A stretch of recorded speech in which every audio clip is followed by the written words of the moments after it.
আপনারা অনেকেই জানেন হয়তোবা, আমাদের সাকিব আল হাসানও কিন্তু তাওয়ালপুরের ড্রেসিং রুমে ইন্ডিয়ার এগেনস্টে যখন খেলছিল, ও কিন্তু সাসপেন্ড হয়েছিল 6 মাসের জন্য, রাইট? ডিসিপ্লিন ইস্যু তো থাকেই। তো এটা এই বক্তব্যগুলোকে ডিসিপ্লিন ইস্যু হয় না? যে উনি একজন গার্জিয়ান হয়ে ক্রিকেটের এত বড় একটা পদে উনি বসে উনি প্লেয়ারদের ছোট করছে, এটা তো একটা ডিসিপ্লিন ইস্যুতে পড়া উচিত। যেহেতু প্লেয়ারদের ক্ষেত্রে সবসময় হয়, তাহলে ওয়াই নট বোর্ড ডাইরেক্টরদের ক্ষেত্রে?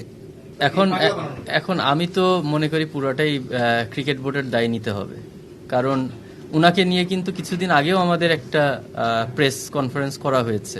উনি যেই ওয়ার্ডগুলো ইউজ করেছিলেন, উনাকে তখনই আমরা একটা সতর্ক বার্তা দিয়েছিলাম যে এই ধরনের কথা না বলতে এবং সরি ফিল করতে।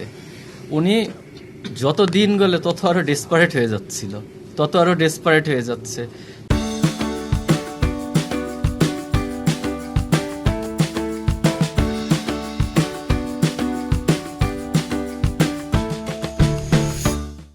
তো একটা মানুষ যখন এইরকম রোল প্লে করে, তখন আসলে আমাদের সবার মধ্যেই তো কোশ্চেনটা জাগে তার উদ্দেশ্যটা কি।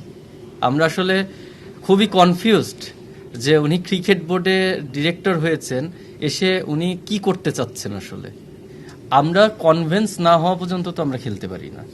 আমাদের তো আগে কনভিন্স হতে হবে যে ঠিক আছে, আমরা এই শর্তে খেলতে গেলাম, আপনাদেরকে তো আমাদের একটা অ্যান্সার দিতে হবে না যে এই কারণে আমরা আমাদের স্ট্যান্ড থেকে সরে আসলাম।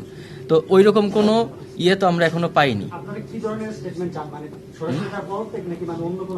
আমাদের কাছে সেকেন্ড কোনো অপশন নাই, কারণ একজন মানুষ ক্রিকেটকে এইভাবে ছোট করার পরে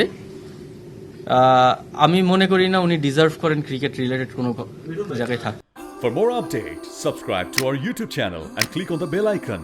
Follow us on Facebook and Instagram.